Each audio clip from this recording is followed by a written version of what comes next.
Hello, everybody. My name is Eva. I'm the director of the Scottish Yarn Festival, and today I'm doing a special live with knitwear designer extraordinaire and author and so many other things, Patty Lyons. I'm going to send her an invite now. There she is. Fabrication works, and you're able to join me. If not, I'm sure everyone will be patient until we get that connection established. Hello, everyone who's joining. Is it going to connect? It's always that really tense moment. Let's see. Not sure. Da, da, da, da, da, da, da. You're always at the mercy of internet connections, and it always seems to be worse when you're doing like a transatlantic thing as well. Well, let's see. As I can see that you're watching us, you don't see it. Okay, I'll see if I can try again. It might have timed out. Let's try again.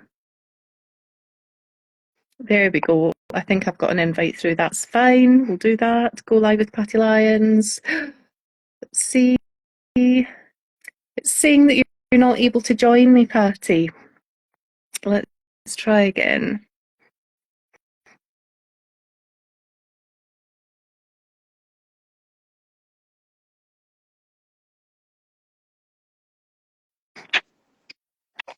Oh, that's sounding promising. Hello. Hello, I can't see you on my screen though. I can see you. Yeah, but normally it splits screen. I can't see you on the screen with me. That's weird. Will people post a comment if they can see me? Because I have a split screen and I see both of us. Okay, yeah, if someone could, there's a few people there who are watching. If someone could let me know, because that would be helpful. Yeah, because I can talking. see you. Oh, yay. Yay. Carolyn says she can see us both. Oh, everyone You can see it. They can see us both. Okay. Okay, that's fine. I'm not sure how that's going to work out for me saving it and sharing it later, but let's roll with it. Oh, It's going to be weird me talking to myself when I can't see you. So let's just ignore that. Well, as long as the recording that you have sees and listen, that you're lucky you can't see me. They all have to look at me. But you know, although you know what you can't see though? You can't see what I was going to show you what the project that I finished knitting in your yarn. Oh, I wonder how. All right, is there anything now they all can see it, but let's see. We could. I'm clicking on These three little dots to see is there anything. Everyone else is seeing us. I don't know if it's maybe. It's weird. I've never known Instagram Live do that before, and you know, I've got something really special here as well. I can see it, and I have mine too. Yeah, because this isn't out in the UK yet, and I have 5 copies. It's not out anywhere yet. It's not out anywhere. No, you're the only one. In fact, they got you some advanced copies. I don't have my 5 author copies yet. The one that I have is like the advance where you know they had like one prototype. It's a little dinged up in the back, but you got 5 advanced. I do. And I'm not keeping any of them, so I was going to announce what we're going to do with those in the live. I'm just wondering, should we just continue as we are? If everyone else can see us both, should we or do you want, or should we try, because we've gone live from mine, do you want to try leaving and then coming back again and seeing if that changes anything? Or I don't know how I do that, but let me see. I think just click out as if you were normally watching a live or something. And if everyone I'm sure everyone will be lovely and patient. Okay. Well, we'll just give it a little bit of a try because it would be helpful if I could see the beautiful Patty Lyons. And I want to show you my scarf. Okay, I'll be right back. Bye. I can see it. Okay, so don't want to damage the book either. I'm so lucky to have copies of this. So let's try that again. There's always something, isn't there? Let's see if I can find Patty here on my list.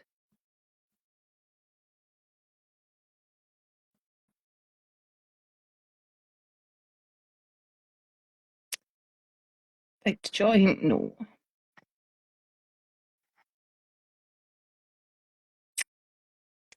Yeah, it's a really, really strange one, Tori. I've never had that before where someone's been able to come on and I can hear them, but the screen isn't splitting. Hello, Patty. Shall we try? Let's try that again, shall we? Let's see if I can find you in my watch list and invite you to join me. Or if you want to send me an invite again, I can kind of join it from that side.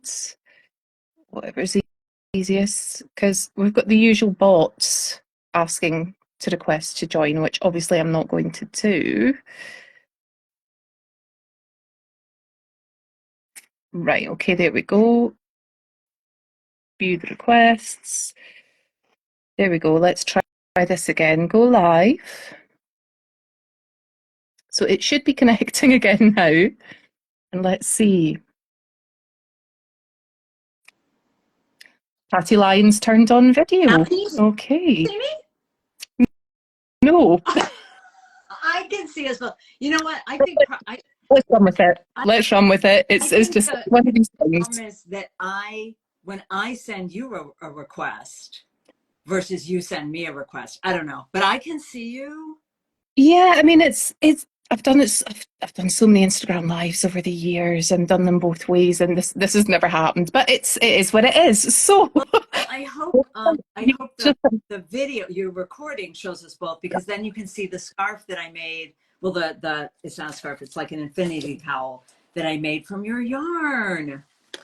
Do you know? I just feel so honoured. It would have been lovely that you could get my live reaction to it, but I'm genuinely so excited, and yeah, it's amazing to see how anyone kind of transforms your yarn. But when it's somebody that you've kind of like viewed from afar and respected for a long time, and they've like yourself, and you've fallen in love with it, and you're working with it, it hits on a different level. It really, really does. So thank you. Nice, and it goes well. I can't show you guys, but I'll show you when you're ready to see it. I'll show everybody else that I had enough yarn for a whole other repeat. So if someone wants to make it really long, they can, but I'll show you when you're ready. You go first.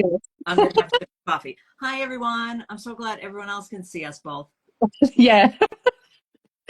What a weird thing. Anyway, thank you everyone for joining this. Either this, I suppose it's Friday morning where you are.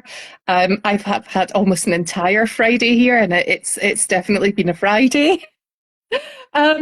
So we just thought it would be nice to come on and do a live, because you are joining us at the festival this year, aren't you, Patty? Yes, I'm so excited. It's fabulous.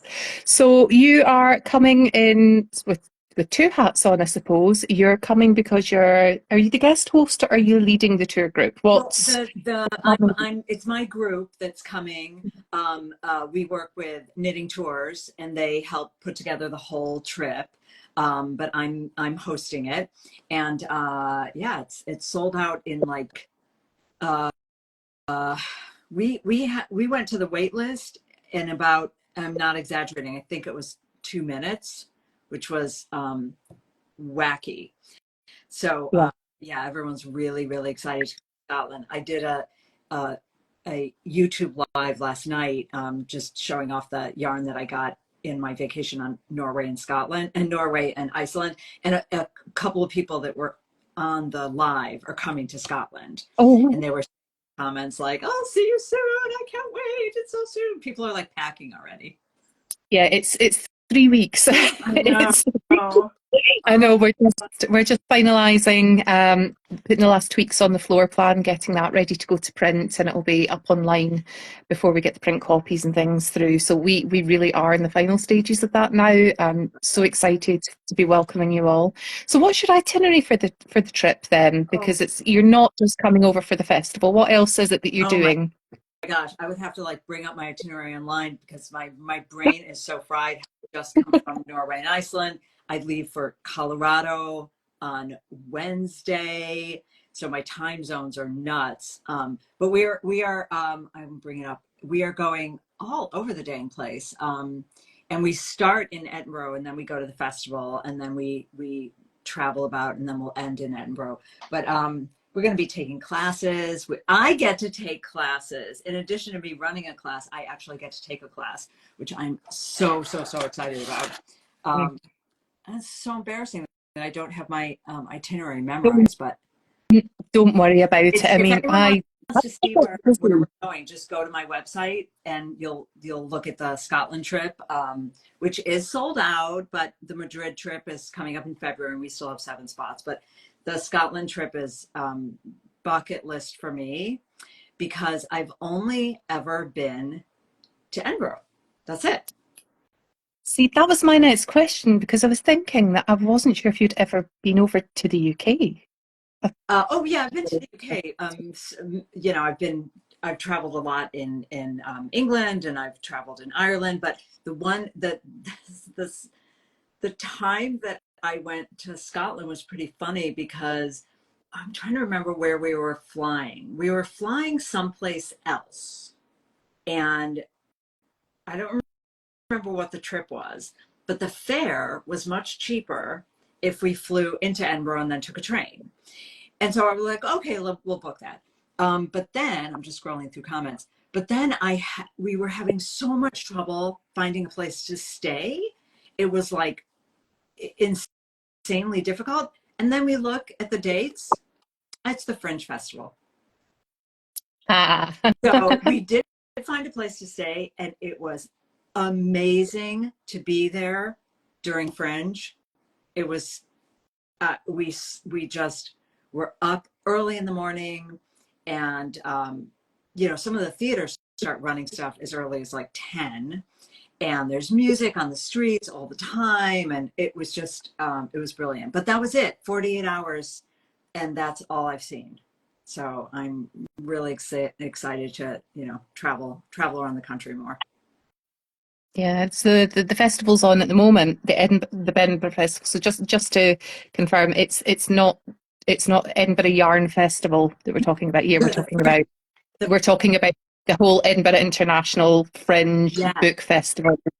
The entire city of Edinburgh is taken over for like the month of August. yeah, theater. Things are happening everywhere at the moment. So that's going on at the moment. I've been through already. I managed to score some free tickets for one of the BBC shows. Oh, So I was through last week, got really lucky in the ballot.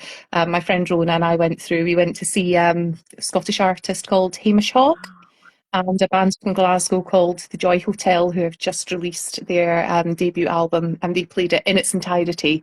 And it was all recorded by the BBC, so there was only about 200 of us in the audience. wow. In a place called the Dynamic Earth, just below the Scottish Parliament. So it's really, really close, the building, to the Scottish Parliament building. And it was all set up with these microphones, the slim pencil microphones hanging down from the ceiling. And you could see everyone in their BBC sort of like crew T-shirts, and to see the background, how it was done. And there were live interviews happening, the sets, the music, and it's been recorded for BBC Scotland, and you'll be able to listen to it on Sounds, I think, in the next few days. So that was a lot of fun, and we got the chance to go out and have some really nice Italian food and a couple of glasses of wine before we went over. So yeah, it's if you've never been to Edinburgh during the Fringe or during the festivals, it can be quite intense. There's a lot going on. There is. So you need to be prepared for there are a lot of people about, but it's quite an experience, even just to walk about and soak up the atmosphere and just, even just go without any plans and see what's going on and whatever takes your fancy. It's so worth doing. Yeah, and that's what I mean, because we didn't even know it was Fringe.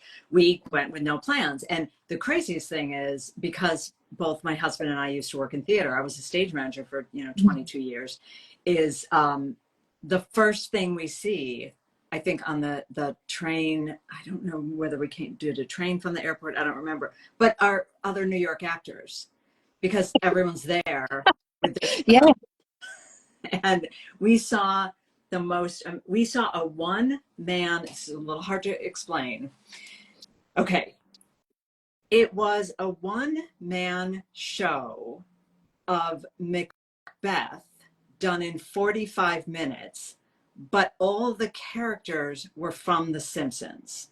So it started with a cauldron, Mhm. boil, boil, yeah, the Three Witches. But the cauldron is a TV set facing up, and the Three Witches are I don't know if you know The Simpsons, but it's Marge's two sisters, and they would have a big screen behind, and I can't remember who. Oh, the third one was Mrs. Krabappel. They had a big screen behind that showed because this was done with Matt Groening's, the blessing of the man who created The Simpsons. And this man did the voices of every character in The Simpsons. So Macbeth was, Homer, and it was amazing. So we stumbled into that. But we found the funniest pub situation. Now, this was many, many years ago, so your laws might have changed. But back when I was there, the pubs closed at midnight, which is really early for America. So in America, in Chicago, where I was born, most bars have either, wait for it, a 2 a.m. license or a 5 a.m. license. Those are like the two standard licenses that you would get. So for a pub to close at midnight is unusual for us, for Americans. So we saw a show, we walked around, we listened to music. So it's already like maybe 11, right? And then we go have a drink. This was, by the way, when I was young, so I don't stay up that late anymore. And then they said, it's closing up, everyone goes. So we left, but we just wanted to walk around because the city's so beautiful. So we were taking a little walk, just turn around the hood before going back to our B&B. And by the time we passed the bar again, lights were on, it was filled with people. We were like, huh? So the next morning we asked at the B&B, and he said, yeah. So here's how that works. You cannot take money for alcohol after midnight. You're closed. It was a lock-in. But you can have a private party. So Yeah. tourists, bye-bye. But locals know, they walk out the door, and then it's, come on in for a party. The locals come back in. There's a tab book open on the bar. It's totally the honor system. You can still order, and you write your name, and then you'll settle up later. Okay, so that sounds a bit like a lock-in, but as far as I'm aware, there is no tab system. It's supposed to be a private party, and you just get free drinks. It's at the landlord's discretion after that. Yeah, it doesn't happen often. It tends to happen more in kind of like rural communities. I don't get out much. And I can't quite remember what the laws are, but I'm sure it's generally earlier than midnight. I think last orders might be You're right. 11 o'clock and things. Some places, unless there's like a really big special event, like there's been like a royal wedding or some sort of massive sporting event or whatever, and you can apply for a license in certain areas to have extended opening times or sort of New Year, something like that. But yeah, that is pretty standard, and I think the Scottish licensing laws are a little bit different again, but I think Scotland's quite notorious for its drinking problems anyway. I forgot, that's right. It was earlier than midnight, because I remember at the time we were heading to London, and in this year they were they had they were going to vote on whether or not to extend to midnight. So in America we're like 2 a.m. the bars are just closed. That's great. Yeah, so that's all I've seen of Scotland. So I'm incredibly excited just to get out there and travel and be with sheep. Yeah. And we're incredibly honoured that you're choosing our festival to come and be part of your Scotland experience. It's our start. It's gonna kick us off. It's the very first thing we do. So I'm really excited about that.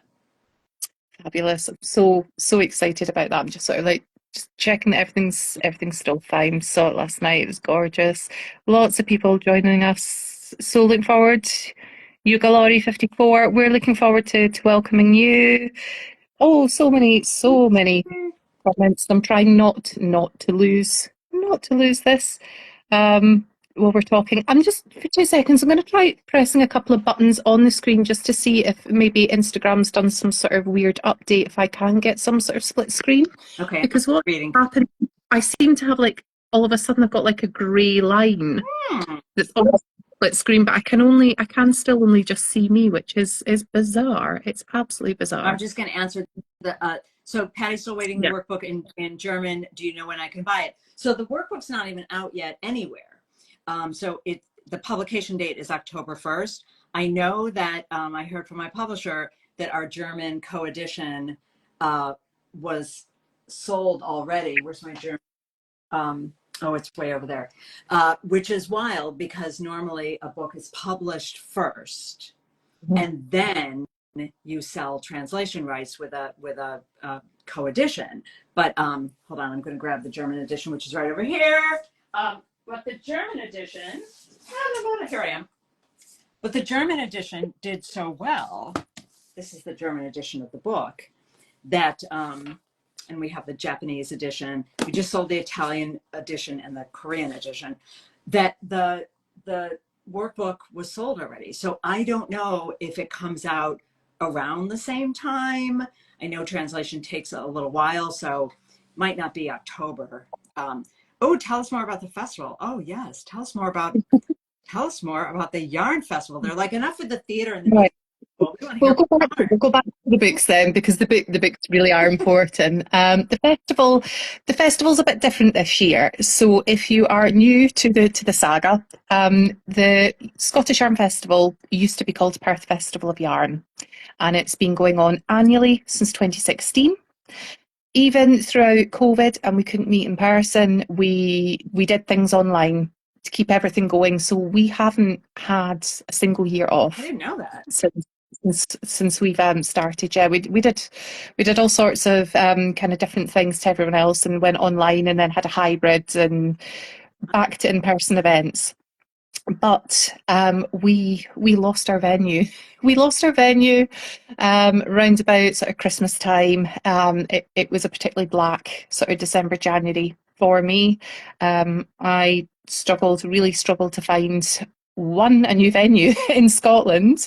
And not only did it have to really be in Scotland, it had to be within the Central Belt so that it would be easily accessible by most public transport. And it also had to be big enough to take us all. And then you've got to look at how much it costs. And obviously, I think globally, we're living in a cost of living crisis now. The cost of everything has been going through the roof. To say it's been challenging would be an understatement, but we've done it. But unfortunately, we couldn't get this new venue for a full 2-day weekend event.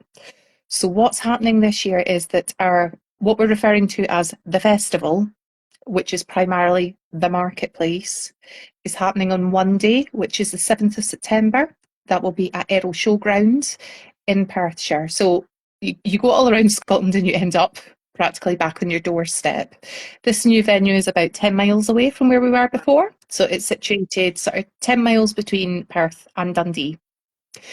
And on the 8th of September, we've got some presentations. So we've got a presentation with US Wool, and we've got one with Iveta Kalina, who's better known as Baltic Knits.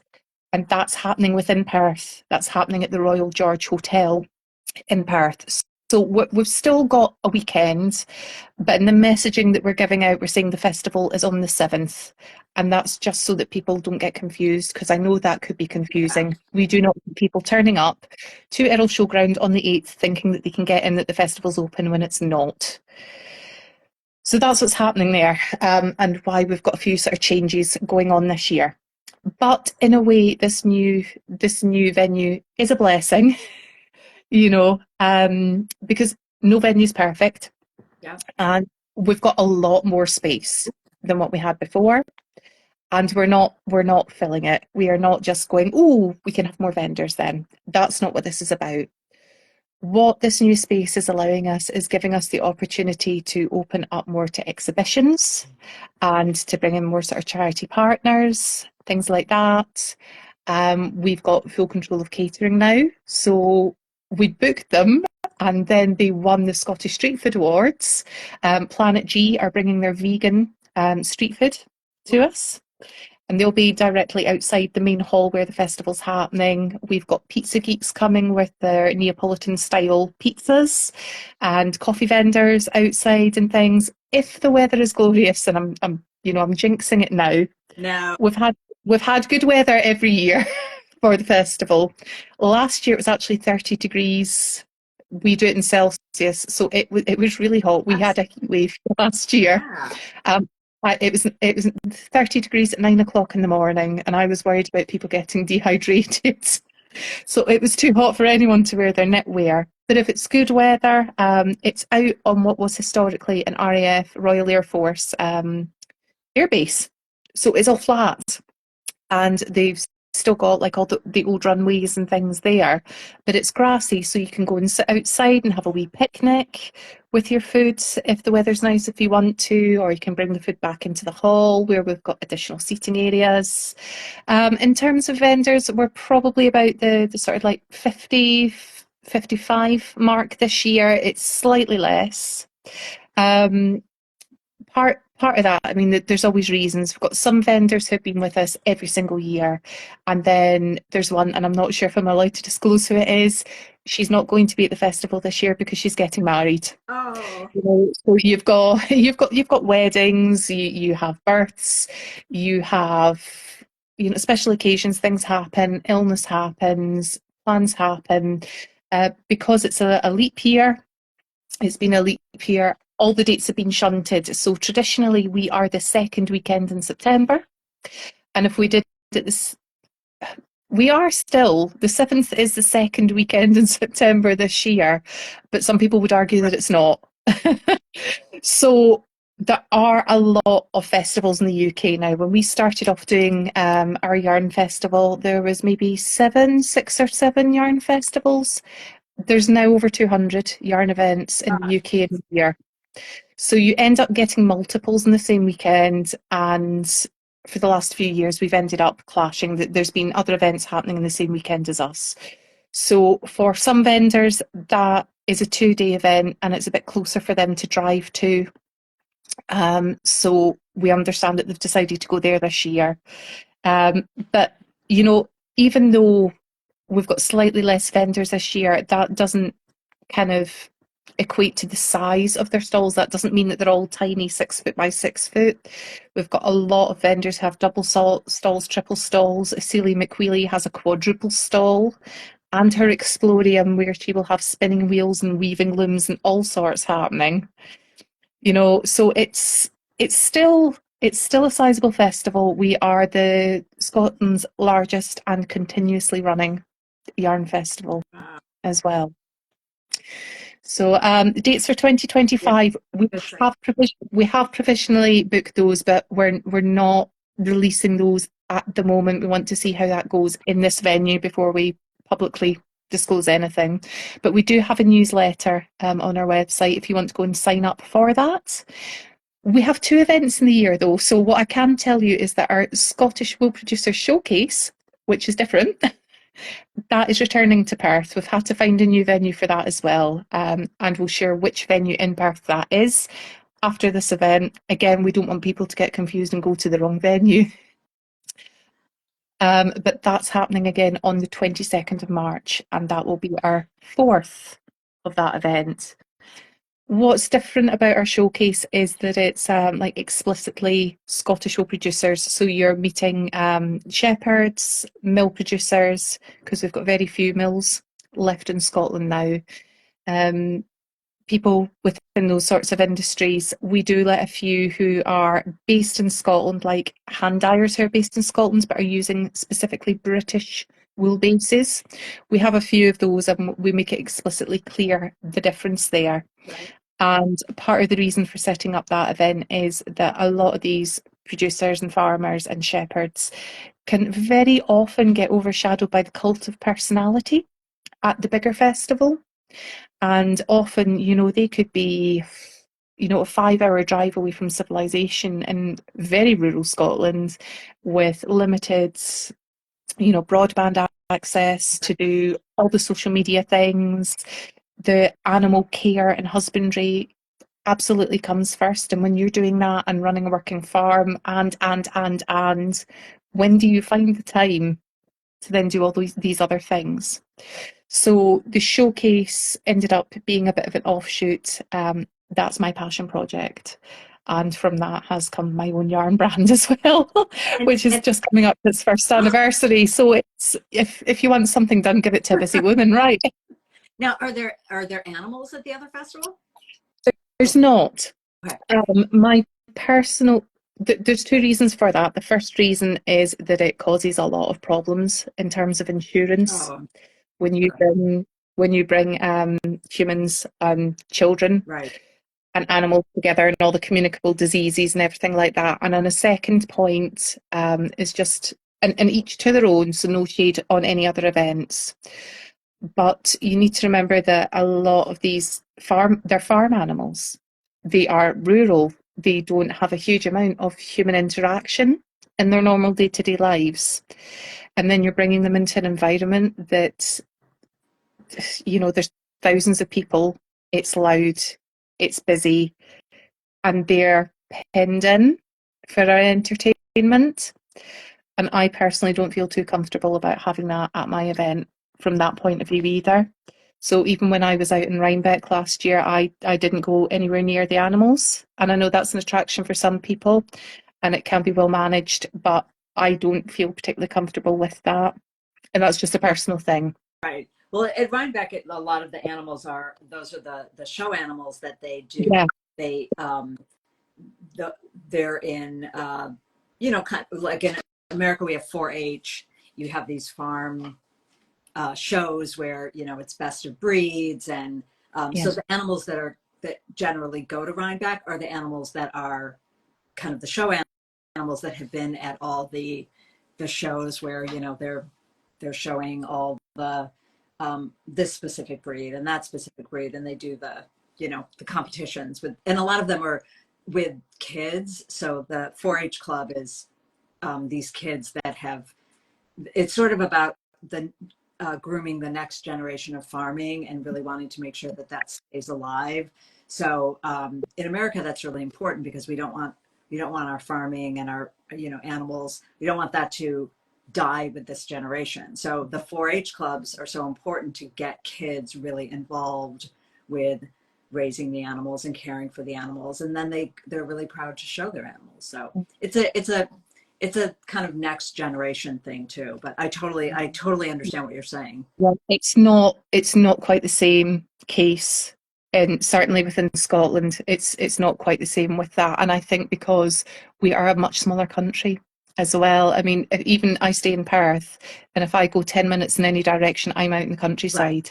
I think, maybe our relationship with farming and knowing the provenance of where things come from and having access to that is maybe a lot easier for us. Yeah. Our cities tend to be a lot smaller, so it is different from place to place. But that's something that I am aware of, and I'm not entirely comfortable. And the insurance implications on top of that as well. Lunham Bay Farms just joined.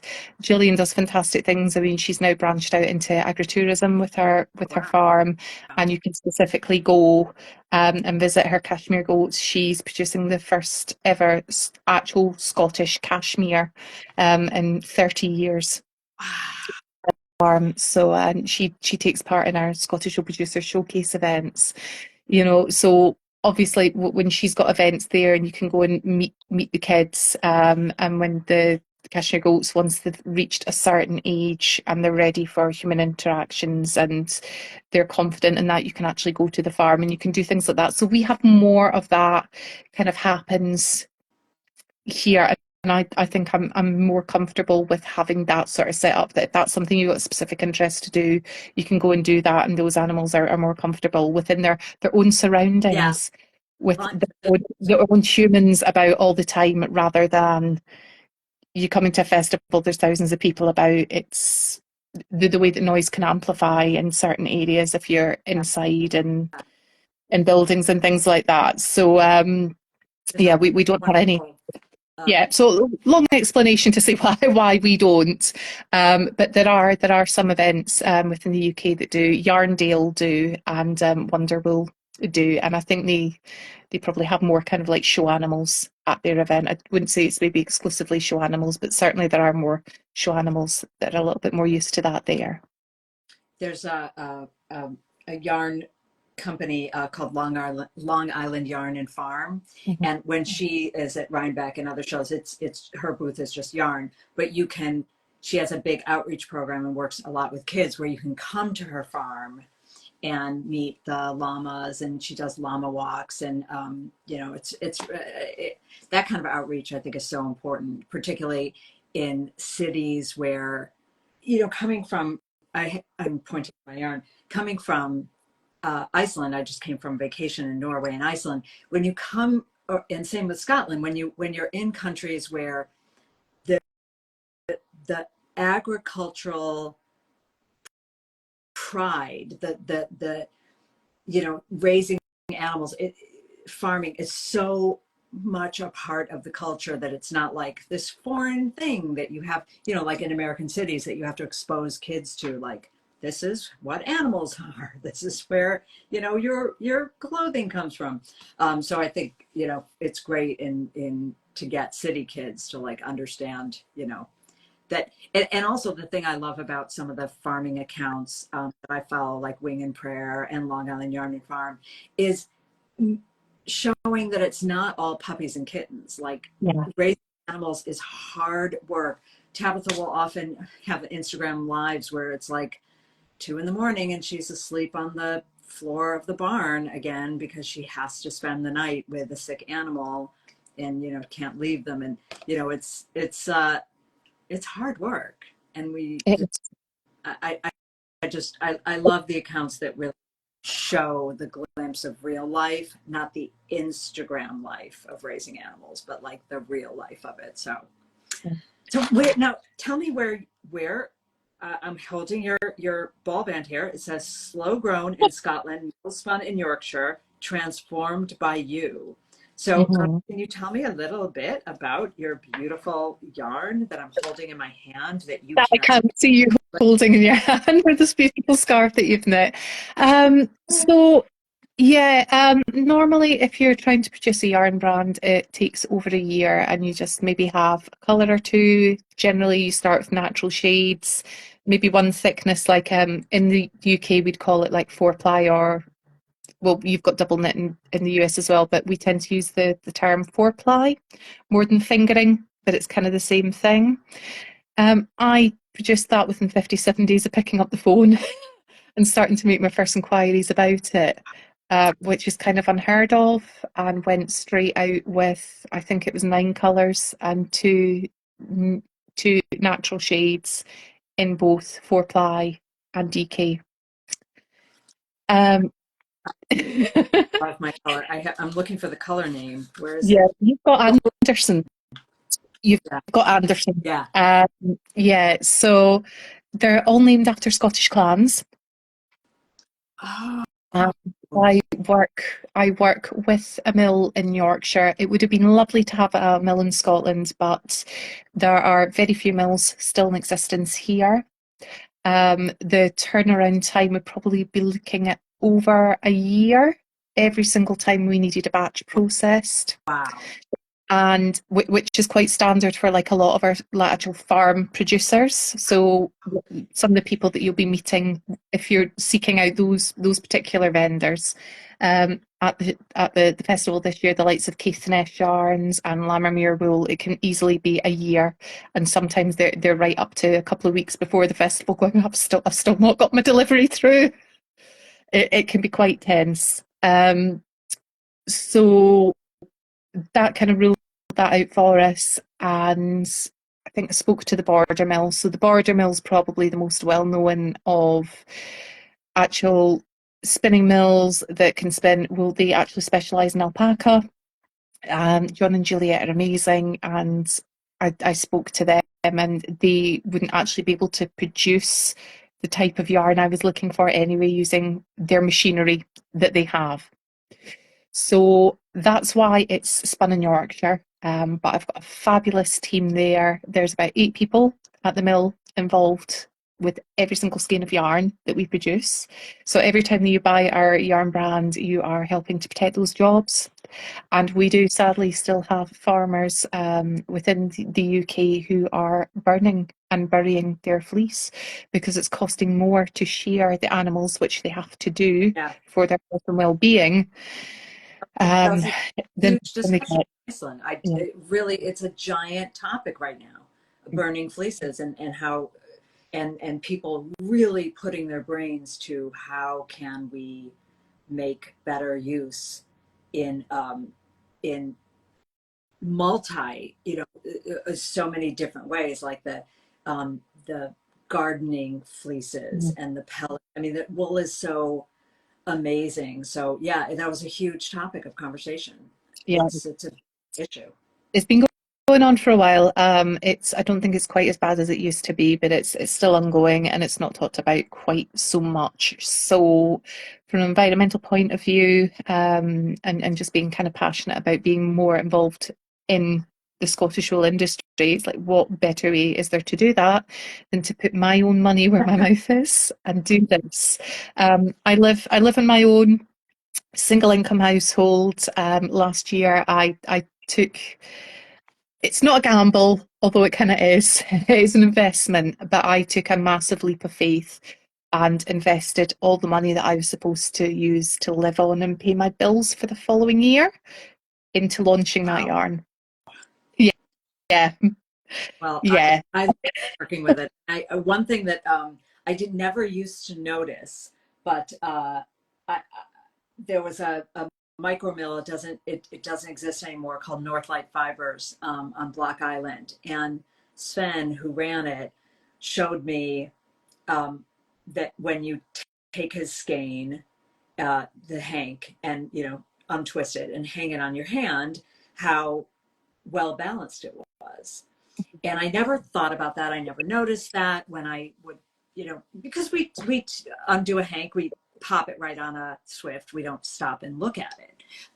So I did. I stopped, and so now I really noticed that, and I stopped and looked at it, and he explained all about the spinning process and why that happens, but I don't remember half of what he taught me. But one of the interesting things is that the blocked and unblocked gauge are virtually the same, Mhm. and with a really well balanced yarn. So this yarn is incredibly well balanced.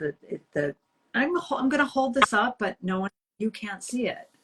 I can't see it, but I mean, I'm surrounded by skeins of it here. But you can see it in the recording, but I'm going to show you all what I.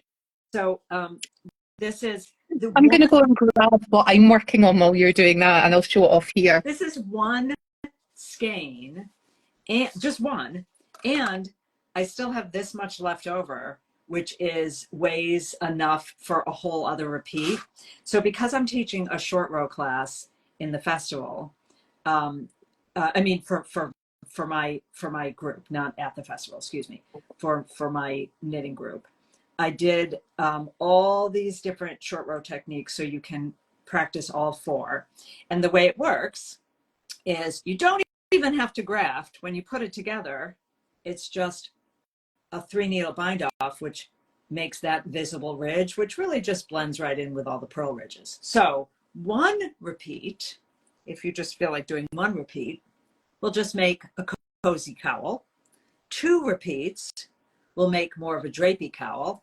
I did 4 repeats, so you can get this infinity cowl thing, which we can also, snood. We can snood it up and do that. So anyway, that's the retreat pattern. So everyone that's coming to the Scotland trip will get this pattern.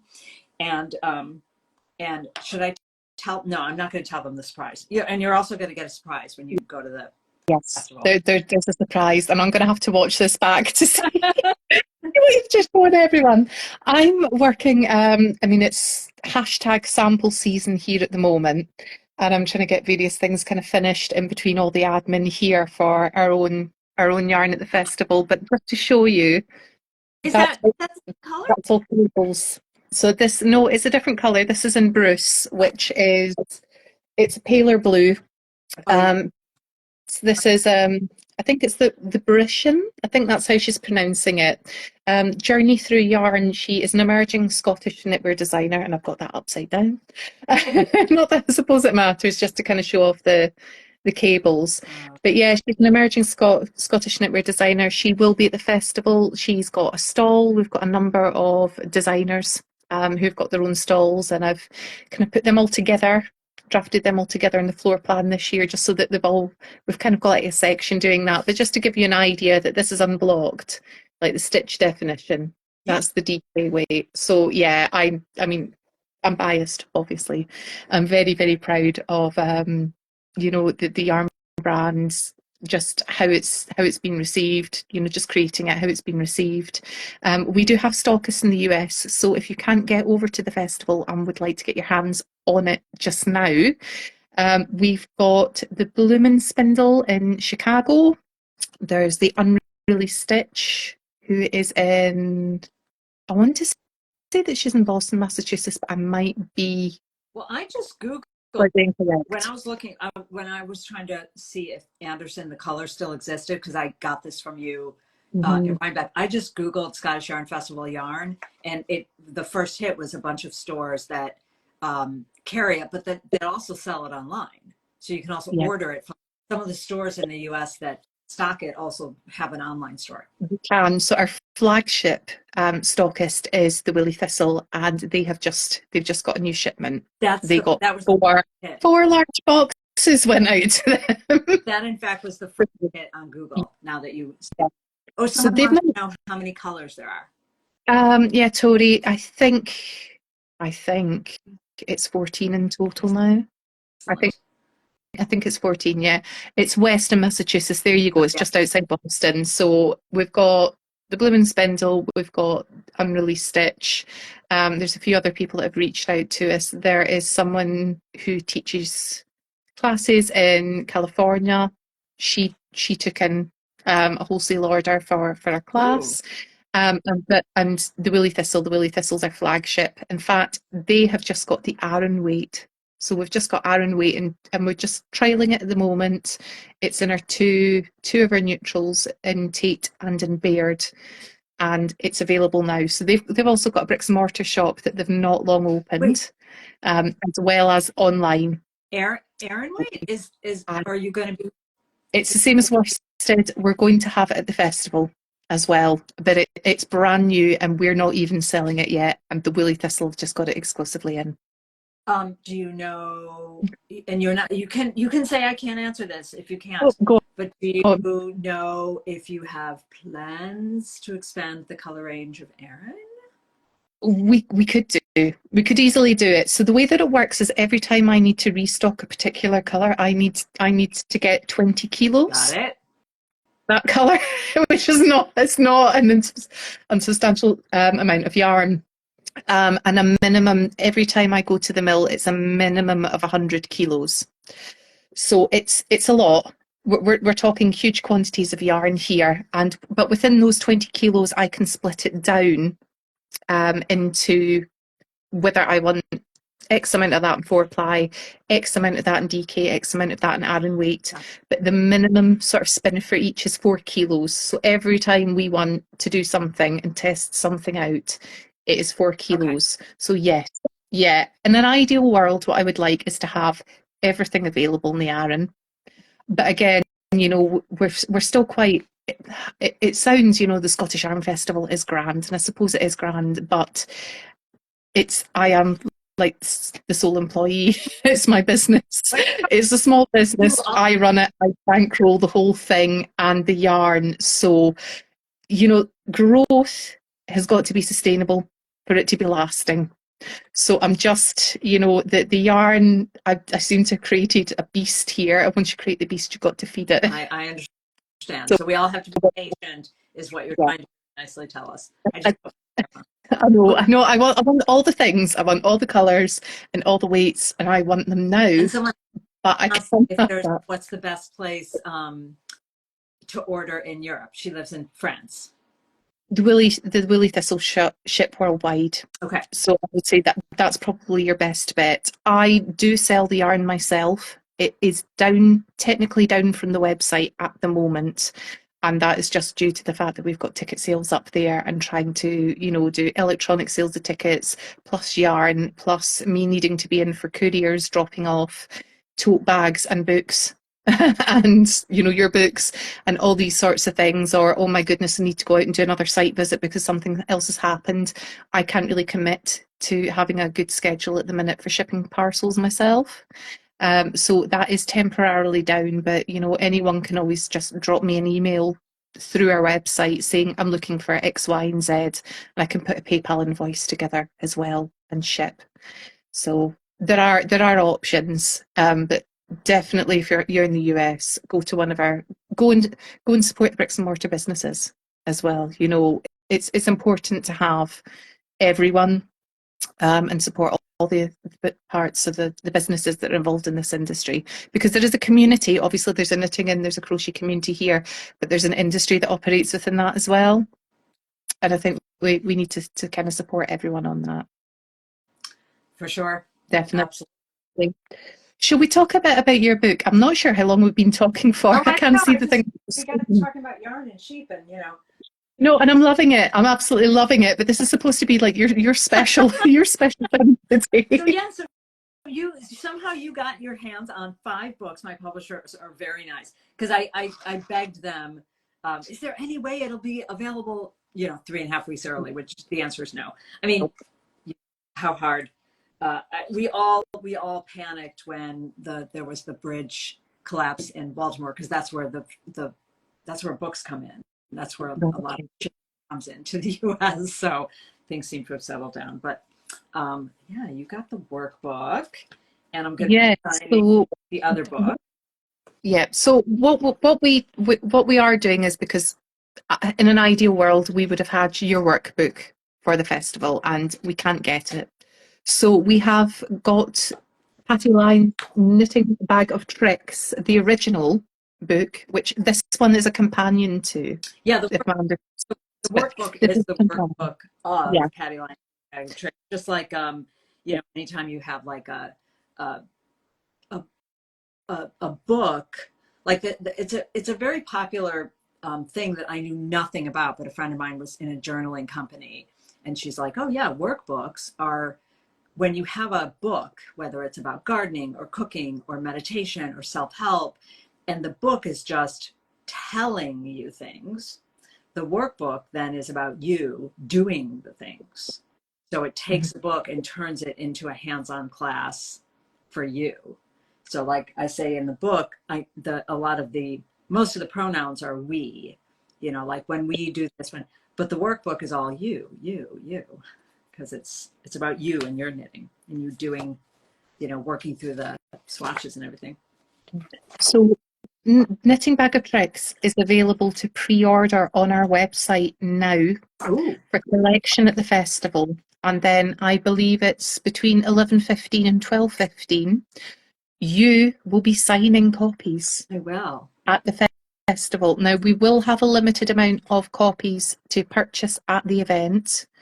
But if you've got your heart set on this, please go and pre-order it from the website so that we can then get in touch with the publisher and make sure that we have enough copies for everyone. That's very important. Yeah, please do. Pre-orders are so important in publishing. Yes. So important. So yeah, if you do that, there is a little bit of profit in there that will help the festival, because you've gone and bought it from us and not from Amazon. Yep. Which is always very, very much appreciated, because it's not cheap to put on a yarn festival. But we have 5 copies of the workbook, which we're going to talk about in a little moment, and have a wee flick through. What we're going to do is I am going to make 4 of these available to people who have pre-ordered through our website, because as you're saying, it's a companion. It's the workbook to your book. So if you've pre-ordered it through us, we will pull at random 4 people. Wow. And give them this for free as a prize. at the festival. We will alert you ahead of time so that you know when the pre-order shut, we will let you know. I'm keeping one back, so thank you, your publishers, David and Charles, thank you. What I'm choosing to do is I am going to buy a copy of Knitting Bag of Tricks myself, and I'm going to put it into the charity raffle that we're doing at the event and take one of the donated copies so that they'll go as a prize bundle. Shall So if I be kind enough to go and sign those for us as well, that would be much appreciated. Shall I bring you a few other things to add to the bundle, like the Knitting Bag of Tricks stitch markers that are the knit emojis designed by Franklin Habit, then the Knitting Bag of Tricks colored pencil set for working with the workbook, and I have washi tapes. Shall I bring items to you to add to your charity bundle? That would be lovely. So the charity that we're supporting, we've got a few different charities that are going to be at the festival, and they'll have stalls and you can go and learn more about them. But in particular, we are teaming up with Tiny Changes. Now, Tiny Changes, some of you may have heard of. It's not even that well known in Scotland. It's still quite a baby sort of charity, but they were founded in memory of Scott Hutchison, who was the frontman of Scottish band Frightened Rabbit. He sadly lost his life a few years ago as a result of mental health issues that he has openly spoken about, and he struggles. It got too much for him, sadly. He's still very, very much missed within the music industry, and my background previously is I studied music performance, and although I didn't know Scott personally, I do have friends in common, and I'm still involved in the music industry to a certain extent. But about a year after his passing, his family got together and friends got together and decided they wanted to have a lasting legacy to help tiny minds feel better. So the charity focuses very much on mental health of children, youths, and young adults. It's very much led by young people themselves as well, and what they're saying that they need. And you can apply. So the money that we raise that will go to Tiny Changes, they end up giving out grants to help a number of projects throughout Scotland. Some of them really, really small, like Perth Autism Support are one of their beneficiaries, and it's helping at a local level. People feel better, and they also help lobby for change and help to influence and affect legislation for mental health services in Scotland through with the Scottish Parliament as well. So they are doing incredible things. Feeling incredibly blessed that Tom from the Tiny Changes family he's going to travel through and have a stall at the festival, because normally when they go and do kind of outreach things and have stalls, it's been at music festivals. So this is the first time that they've ever done anything any different. And we've said that we would hold a raffle for them. So because of the shuttle bus situation and everything else as well, what we'll do is we will draw the raffle at about 1 o'clock at the festival. So if you're traveling from a different country, or you've got to go and get a shuttle bus back or something like that, you're not going to miss out. We'll actually draw the raffle at the event. But yeah, it's one that's incredibly close to my heart, and I wanted to support them, and that would be lovely if you would like to donate a little something extra to it. Some of our vendors have come forward and said that they'll donate prizes as well, so we should have some lovely bundles now there. I'm pulling out more stuff because you made me so wonderful. So I'm gonna it's quite something. I mean, I'm talking about Frightened Rabbit. I'm sure I think quite an awful lot of our viewers here are US based, and if you're US based, you'll have heard of the National. The National are one of my favourite bands ever, and I finally got to see them. They were playing in Scotland last month. They played at Edinburgh Castle. Matt Berninger, the lead singer, he actually donated 2 of his handwritten lyrics from early on in their career, which wow. I'm going to get emotional now. I think it's the largest amount of money that's ever been raised. They asked that they be auctioned off, and they raised £40,000. Now, for an American artist to give a very small Scottish charity such prizes that you just can't, items that you just can't buy for love or money, to donate them for something like that. And Matt's been very vocal about his own mental health struggles to do that. And he spoke about the charity when he was on stage, and I was doing fine. I was doing fine in the audience until he did that, and he dedicated a song to Scott, and I just absolutely lost it. And I'm probably going to lose it again now. It was such a beautiful thing. Wow. Such a beautiful thing. So we're doing our own small thing. We're looking forward to working with Tiny Changes a lot more in the future. This is just the start of us collaborating and working together. Yeah, but they do amazing things in areas that need an awful lot more support. So it's be the change that you want to see in the world, isn't it?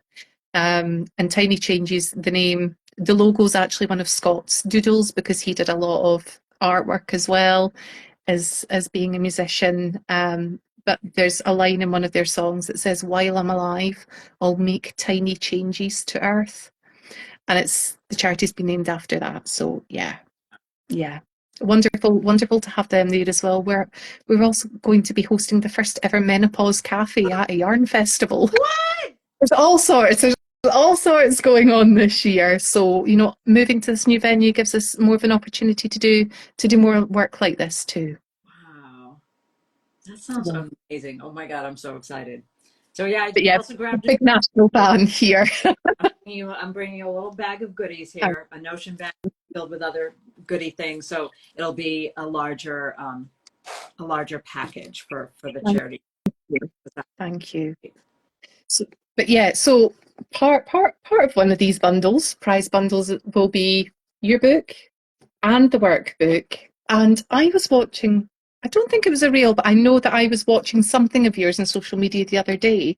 And I didn't realize until you said it. And now looking at this, it makes perfect sense that you are influenced by Dr. Seuss. My book about me. Yeah, it was just a Instagram post, and I'm moving, and when I was packing, I'm actually holding it up right now. You can't see it, but I found my Dr. Seuss, my book about me, from when I was 8 years old. Yeah, literally the first line of the workbook, the very first written line, which is the introduction.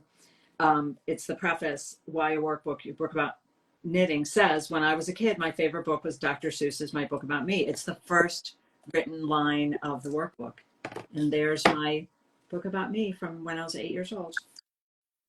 I, I, I love it. And I love that you've worked with Franklin Habit as well, Oh, yeah. another esteemed member of an industry and creative soul in his own right, to come up with the illustrations and the stickers. And yeah. Yeah, the Knitmojis I just love that, and the Knitmojis, that was actually my editor's idea. She liked the idea of exactly. I was just holding up Which I can't see.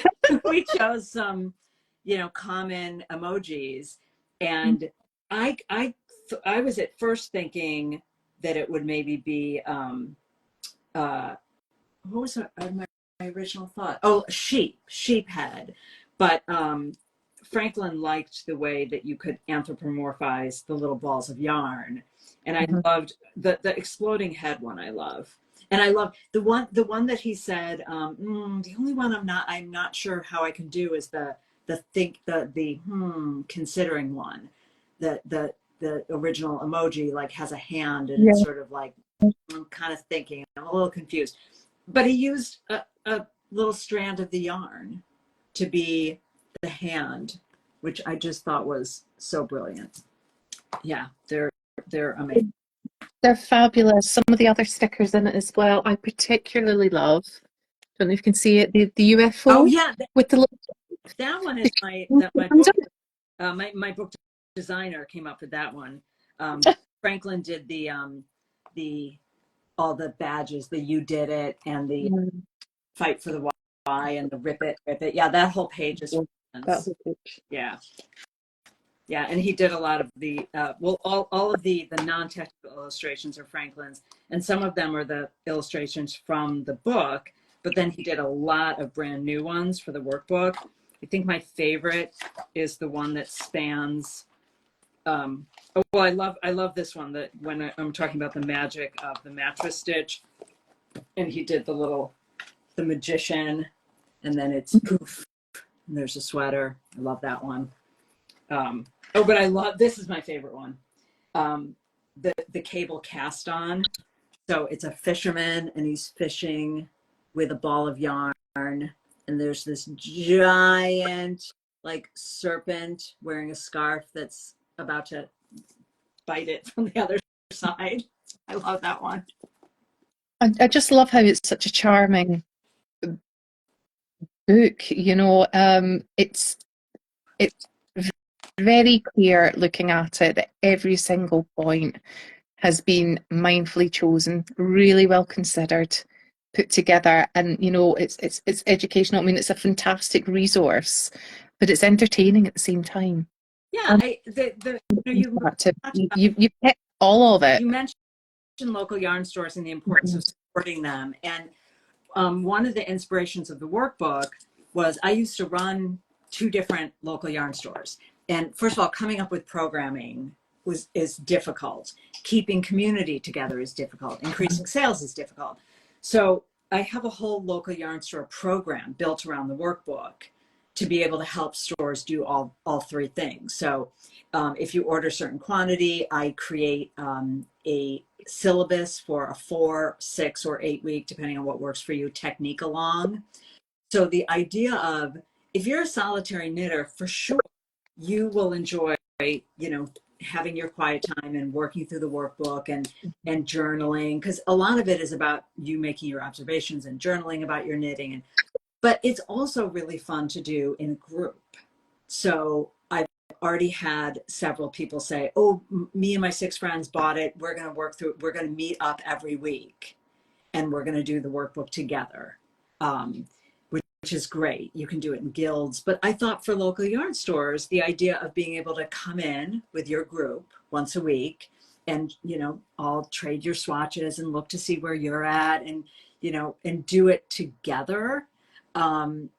Is a community builder, but it's also a sales builder, because the 3rd section of the workbook, it ends with your, it says a bag of yarn plus 50 needles equals how many possibilities.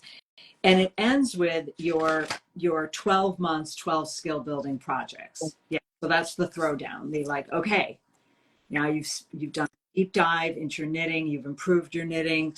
Now choose 12 projects. And then there's the project pages where you can, track everything.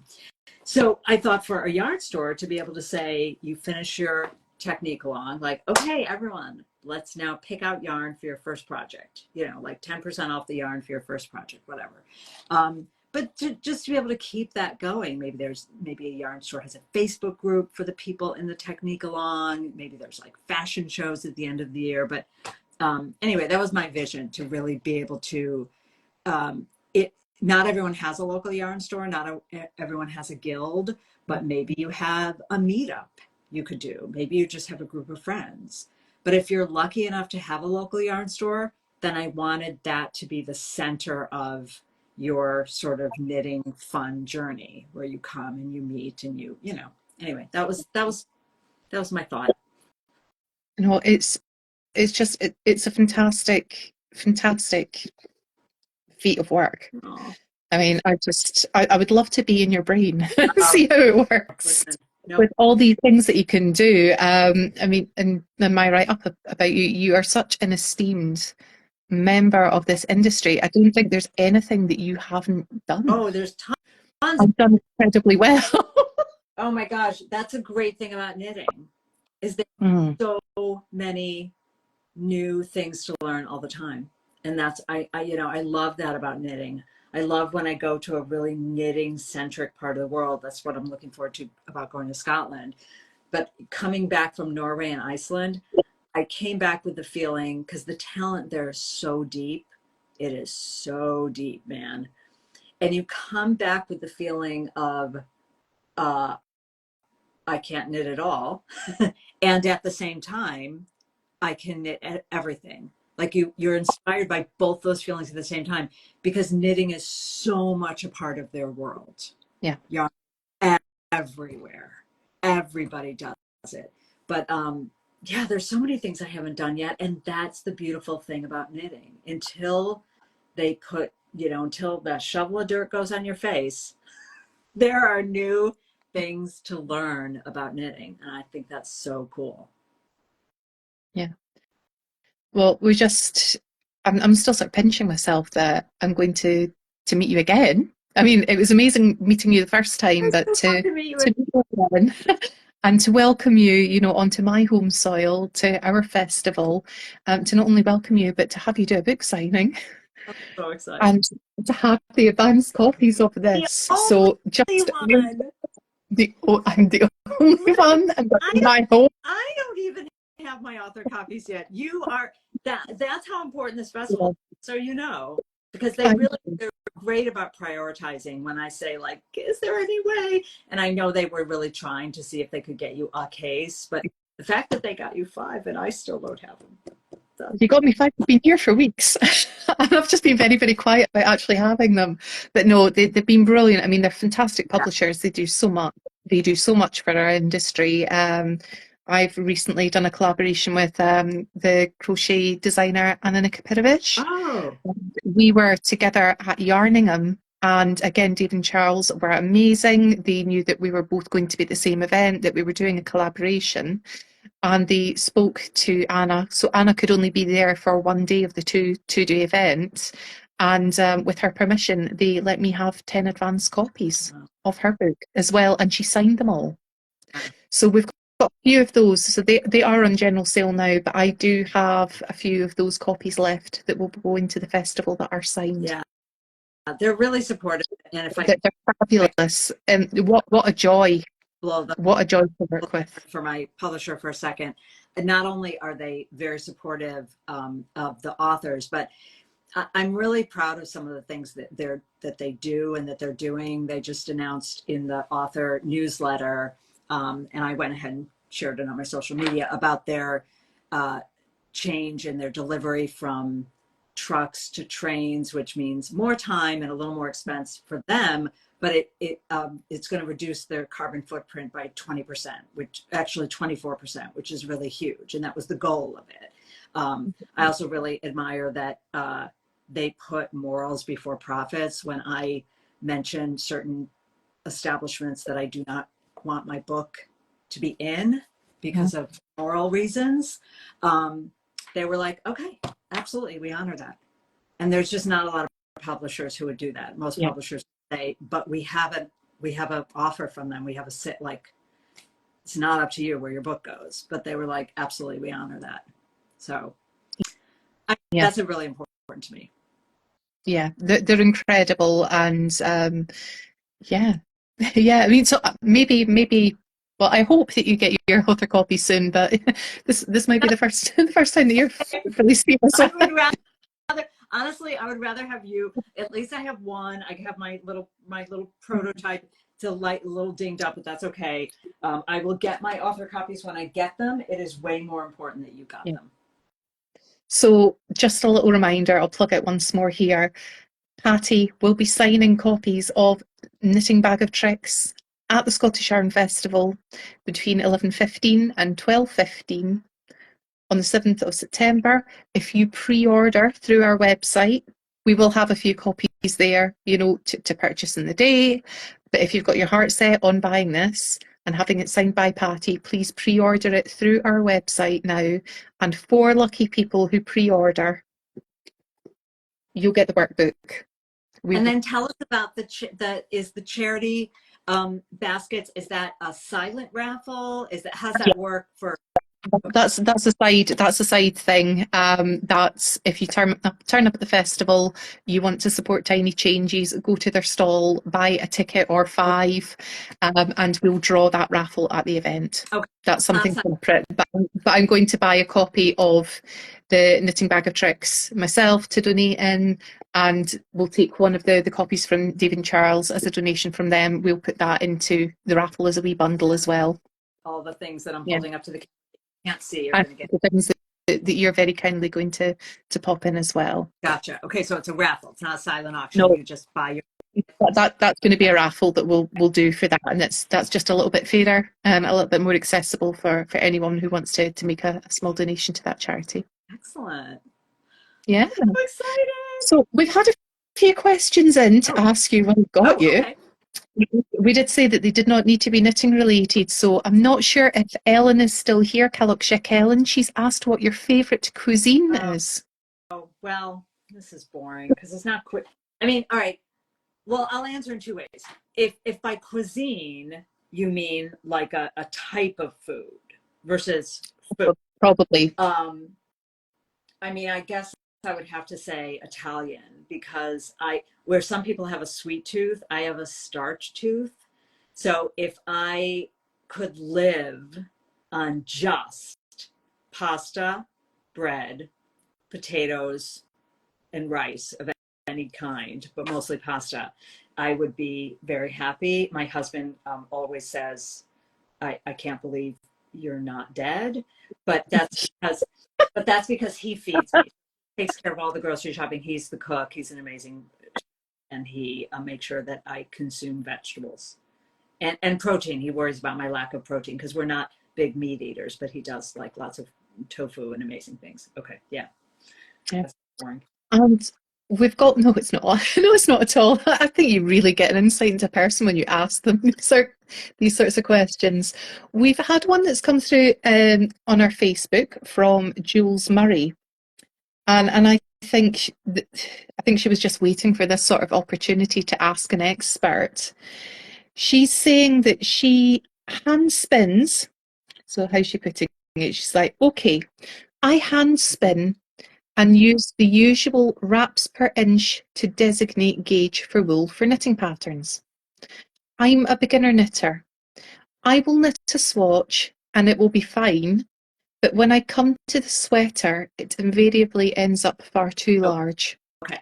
What am I doing wrong? So it's difficult to diagnose one thing. I will say, Yeah. I have a video class called Make Your Gauge Work that's important.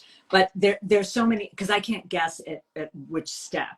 But first of all, let me address wraps per inch. I wrote an article on Modern Daily Knitting about this. Spinners will often be frustrated and say, I don't understand, like, why are you using this gauge? How many stitches per inch? Why don't you just use the more accurate wraps per inch? The problem is, when I have my little wraps per inch tool, oh no, it's over on the shelf. And I show this in the article. Depending on how the yarn is spun and plied, so how much air there is in there, how squishy that is, very much depends on how much air is condensed when you wrap it around your tool. And I actually show the same yarn with me wrapping it around a wraps per inch tool, 3 different tightnesses, just because some people are like, wrap it tighter, and then it would show a completely different gauge. So it's not really an accurate way to predict gauge. But the other thing about the swatch itself is there's so many things that go wrong. Some people are swatching, if something it requires 24 stitches per inch, they are casting on 24 stitches. But that's it. The confusion about gauge is the number of stitches in 4 inches or 10 centimeters is not the same as the number of stitches you're supposed to cast on. That's simply a section that you have to measure. So we have to cast on far more stitches so that we're knitting the way we're knitting. We're knitting in our natural rhythm. But if you're saying something ends up too large, my big question to you, without this becoming an hour-long gauge class, is find the finished object and remeasure the gauge and compare it to your swatch. Really pay attention to both stitch and row gauge when you measure. So here's a few different scenarios. The gauge matches. Then it's not your swatching process. It's the base size that you chose is far too large. And that has to do with, there's a class called Easy Does It, Secrets of Ease in Sweater Construction. And that really has more to do with the fact that we often choose the wrong base size. And I say base size because that's the size that you start with before you make any little tweaks and adjustments that you need to make. Um, uh, I'm going to try to do this quickly because this is such a huge question. If I know. stitch gauge is smaller and the row gauge is longer, then often it's a knitting technique issue. There's air in the back of your stitch head.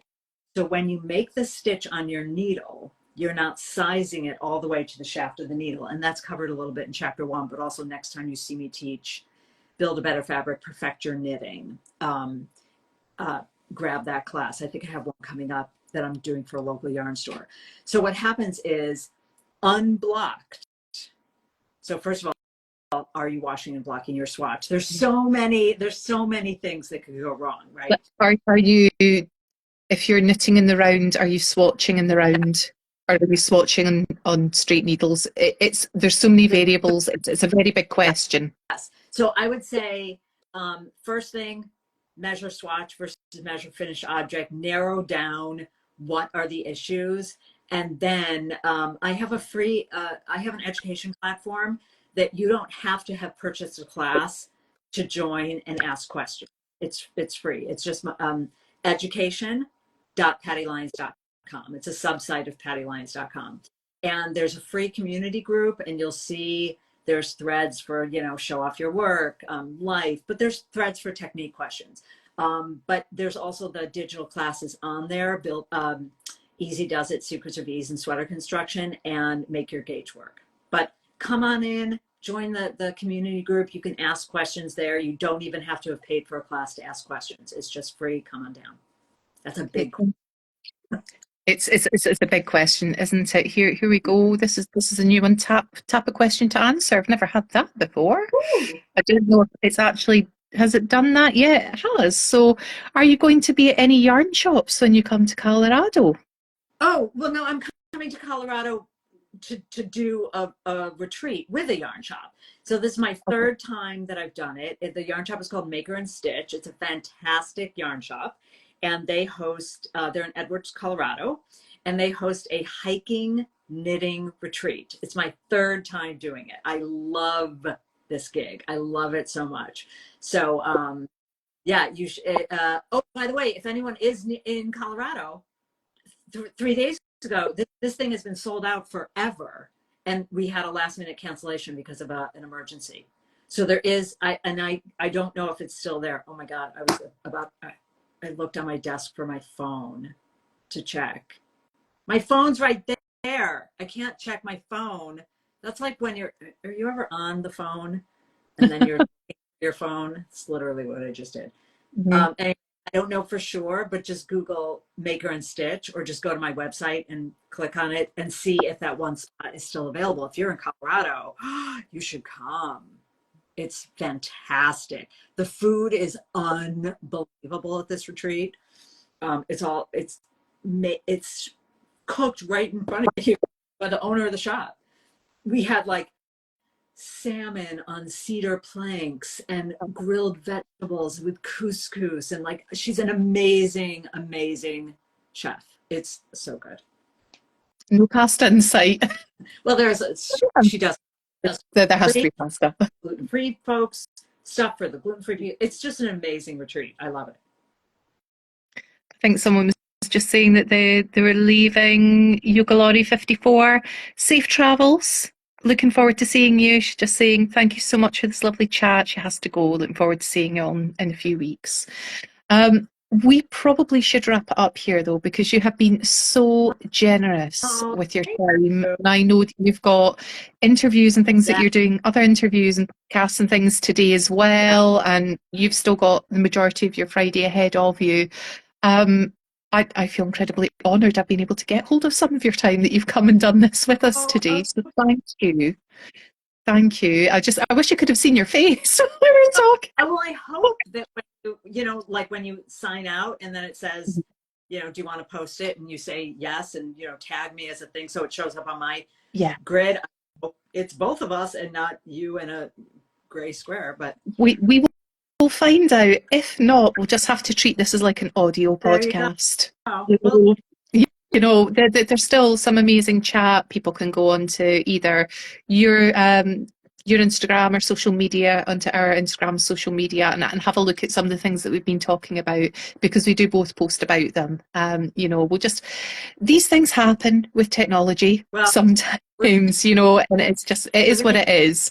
I do cross that when you sign off and it posts the recording, that it's actually both, because everybody else on Instagram can see both of us. Yeah, it's strange. So I don't know how it's going to play out. But for those that were live, thank you. Thank you for that. Thank you to you, Patty, for all your time, for creating such amazing resources for us, for bringing together people and for coming to the festival, for giving up your time at the festival to sign your book. Yeah, thank you. Thank you for all of it. Thank you. I will see you so soon.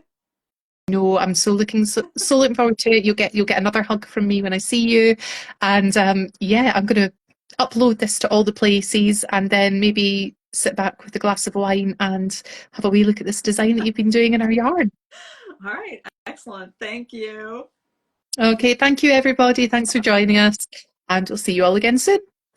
Bye bye.